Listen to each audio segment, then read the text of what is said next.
Mhm. Ayun. Oh. Who's reading tonight? Huh? Who's reading tonight? Me. Oh, Last I heard. Okay. Um,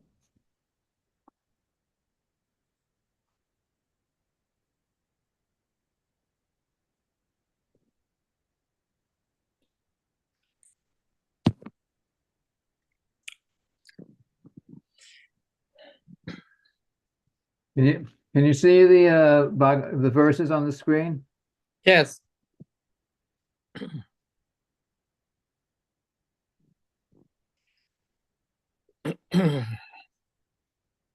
Okay, well, my computer says it's 8:30, so Yeah. let's start. Yeah. Om Namo Bhagavate. Om Namo Bhagavate Vasudevaya. Om Namo Bhagavate Vasudevaya. Om Namo Bhagavate Vasudevaya. Om Namo Bhagavate Vasudevaya. Om Namo Bhagavate Vasudevaya. Om Namo Bhagavate Vasudevaya.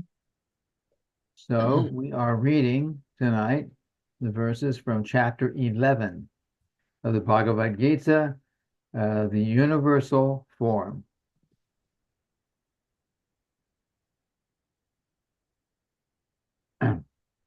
Text 1.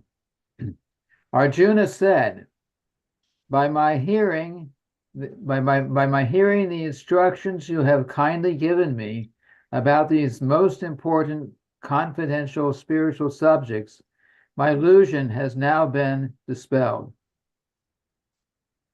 2. O lotus-eyed one, I have heard from you in detail about the appearance and disappearance of every living entity and have realized your inexhaustible glories.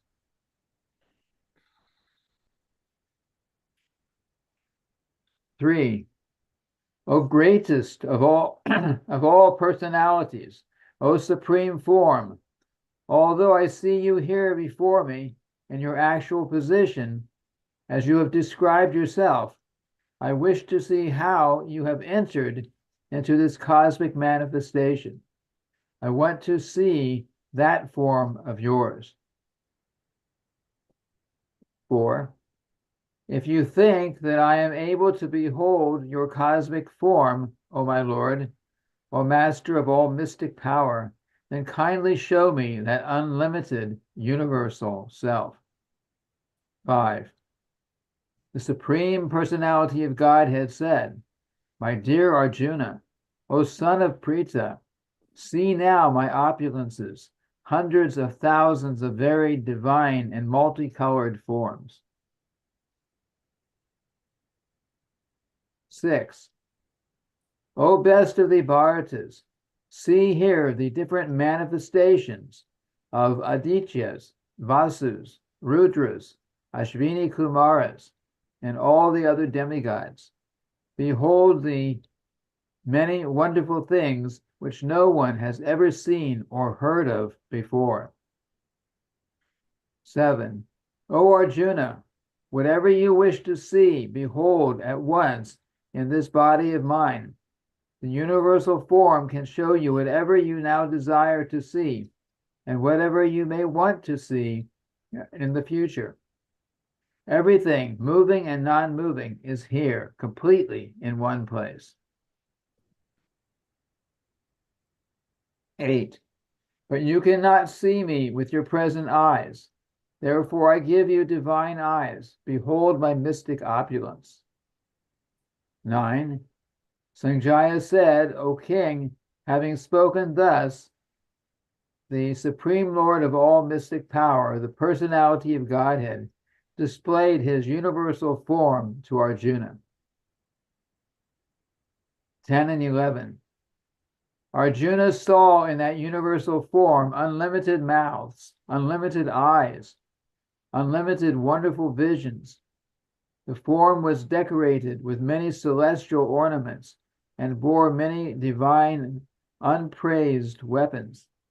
He wore celestial garlands and garments, and many divine scents were smeared all over his body. All was wondrous, brilliant, unlimited, all expanding.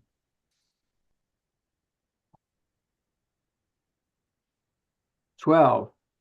If hundreds of thousands of suns were to rise at once in the sky, their radiance might resemble the effulgence of the Supreme Person in that universal form. 13. At that time, Arjuna could see in the universal form of the Lord the unlimited expansions of the universe, situated in one place, although divided into many, many thousands. 14. Then, bewildered and astonished, his hairs standing on end, Arjuna bowed his head to offer obeisances, and with folded hands began to pray to the Supreme Lord. Arjuna said, "My dear Lord Krishna, I see assembled in your body all the demigods and various other living entities.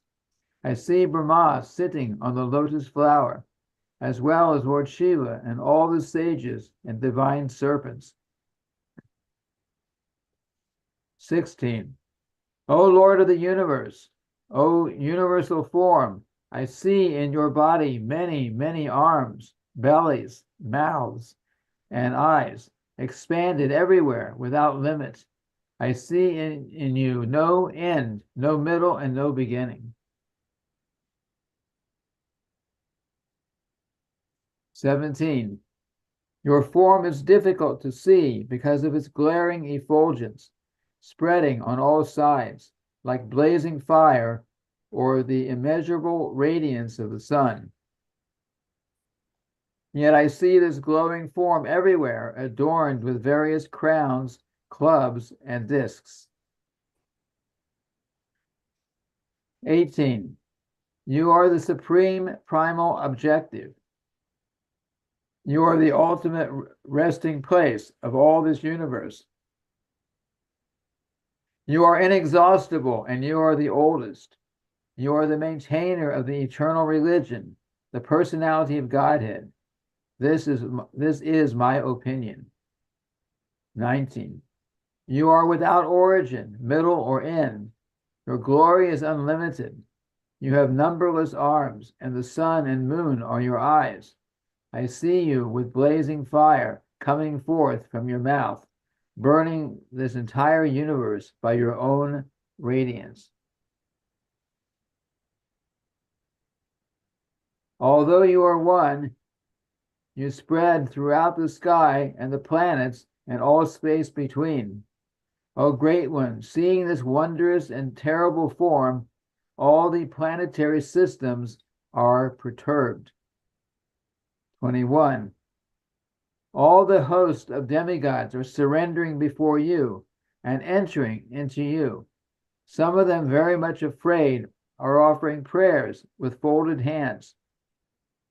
Host of great sages and perfect beings, crying, "All peace," are praying to you by singing the Vedic hymns.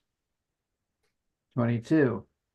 All various manifestations of Lord Shiva, the Adityas, the Vasus, the Sajas, the Vishvadevas, the two Ashvinis, the Maruts, the forefathers, the Gandharvas, the Yakshas, the Asuras, and the perfect demigods are beholding you in wonder. 23. O mighty armed one, all the planets with their demigods are disturbed at seeing your great form, with its many faces, eyes, arms, thighs, legs, and bellies, and your many terrible teeth, as they as they are disturbed, so am I. 24. O all-pervading Vishnu, seeing you with your many radiant colors touching the sky, your gaping mouths, and your great glowing eyes, my mind is perturbed by fear. I can no longer maintain my steadiness or equilibrium of mind. 25. O Lord of Lords, O refuge of the worlds, please be gracious to me. I cannot keep my balance, seeing thus your blazing, death-like faces and awful teeth. In all directions, I am bewildered. 26 and 27. All the sons of Dhritarashtra, along with their allied kings, and Bhishma, Drona, Karna, and our chief soldiers also, are rushing into your fearful mouths, as some I see trapped with heads smashed between your teeth. 28. As the many waves of the rivers flow into the ocean, so do all these great warriors enter blazing into your mouths. 29. I see all people rushing full speed into your mouth as moths dash to destruction and a blazing fire. 30. O Vishnu, I see you devouring all people from all sides with your flaming mouths. Covering all the universe with your effulgence, you are manifest with terrible scorching rays. 31. O Lord of Lords, so fierce of form, please tell me who you are. I offer my obeisances unto you. Please be gracious to me. You are the primal Lord. I want to know about you, for I do not know what your mission is. 32. The Supreme Personality of Godhead said, Time I am, the great destroyer of the worlds, and I have come here to destroy all people. With the exception of you, the Pandavas, all the soldiers here on both sides will be slain. Text 33. Therefore get up, prepare to fight and win glory. Conquer your enemies and enjoy a flourishing kingdom. They are already put to death by my arrangement, and you, O Sabyasachi, can be but an instrument in the fight. 34. Drona, Bhishma, Jayadratha, Karna, and the other great warriors have already been destroyed by me. Therefore, kill them and do not be disturbed. Simply fight, and you will vanquish your enemies in battle. 35.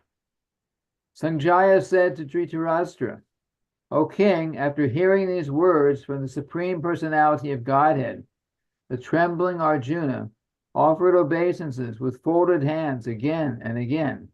He fearfully spoke to Lord Krishna in a faltering voice as follows. 36. Arjuna said, O master of the senses, the world becomes joyful upon hearing your name, and thus everyone becomes attached to you. Although the perfected beings offer you their respectful homage, the demons are afraid, and they flee here and there. All this is rightly done. 37. O great one, greater even than Brahma, you are the original creator. Why then should they not offer their respectful obeisances unto you? O limited one, limitless one, God of gods, refuge of the universe, you are the invincible source, the cause of all causes, transcendental to this material manifestation. 38. You are the original personality of Godhead, the oldest, the ultimate sanctuary of this manifested cosmic world. You are the knower of everything, and you are all that is knowable. You are the supreme refuge above the material modes. O limitless form, this whole cosmic manifestation is pervaded by you. 39. You are air, and you are the supreme controller. You are fire, you are water, and you are the moon. You are Brahma, the great living creature, and you are the great grandfather. I therefore offer my respectful obeisances unto you 1,000 times, again and yet again. Text 40. Obeisances to you from the front, from behind, from all sides. O unbounded power, you are the master of limitless might. You are all-pervading, and thus you are everything. 41, 42. Thinking of you as my friend, I have rashly addressed you. O Krishna, O Yadava, O my friend, not knowing your glories, please forgive whatever I may have done in madness or in love. I have dishonored you many times, jesting as we relaxed, laying on the same bed, or sat and ate together, sometimes alone and sometimes in front of many friends. O infallible one, please excuse me for all those offenses.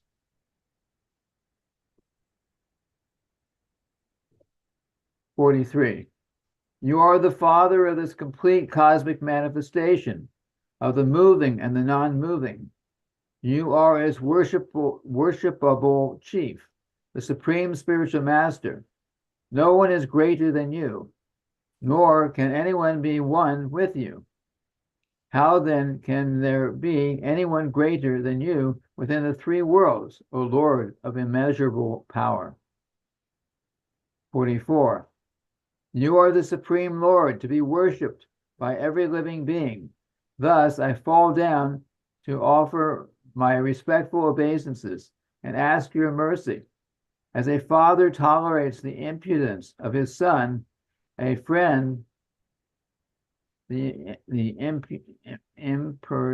impertinence of a friend, or a husband, the family, or a husband, the familiarity of his wife, please tolerate the wrongs I may have done you.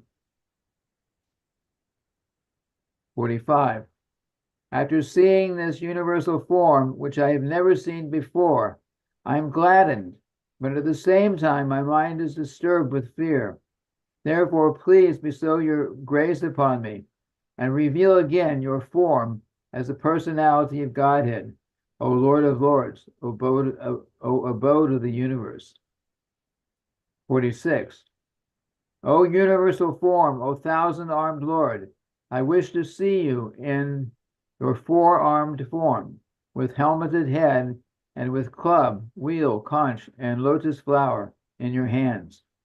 I long to see you in that form.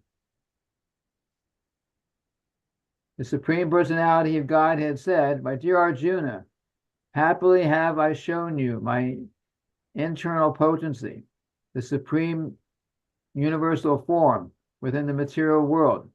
No one before you has ever seen this primal form, unlimited and full of glaring effulgence.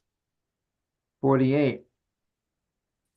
O best of the Kuru warriors, no one before you has ever seen this universal form of mine, for neither by studying the Vedas, nor by performing sacrifices, nor by charity, nor by pious activities, nor by severe penances can I be seen in this form in this material world.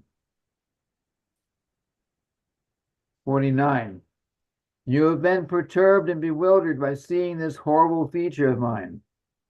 Now let it be finished.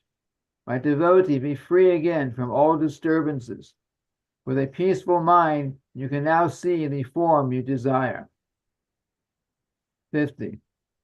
Sanjaya said to Dhritarashtra, the Supreme Personality of Godhead Krishna, having spoken thus to Arjuna, displayed his real four-armed form, and at last showed his two-armed form, thus encouraging the fearful Arjuna.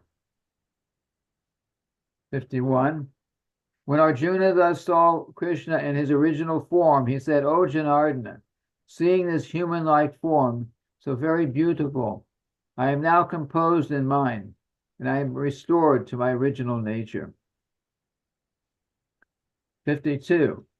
The Supreme Personality of Godhead said, "My dear Arjuna, this form of mine you are now seeing is very difficult to behold. Even the demigods are ever seeking the opportunity to see this form, which is so dear." 53. The form you are seeing with your transcendental eyes cannot be understood simply by studying the Vedas, nor by undergoing serious penances, nor by charity, nor by worship. It is not by these means that one can see me as I am. 54. My dear Arjuna, only by undivided devotional service can I be understood as I am, standing before you, and can thus be seen directly. Only in this way can you enter into the mysteries of my understanding. 55. My dear Arjuna, he who engages in my pure devotional service, free from the contaminations of fruitive activities and mental speculation, he who works for me, who makes me the supreme goal of his life, and who is friendly to every living being, he certainly comes to me. Hare Krishna. Hare Krishna. Bhagavad Gita, chapter 11, Ki Jai. Jai. Okay, so we'll end here.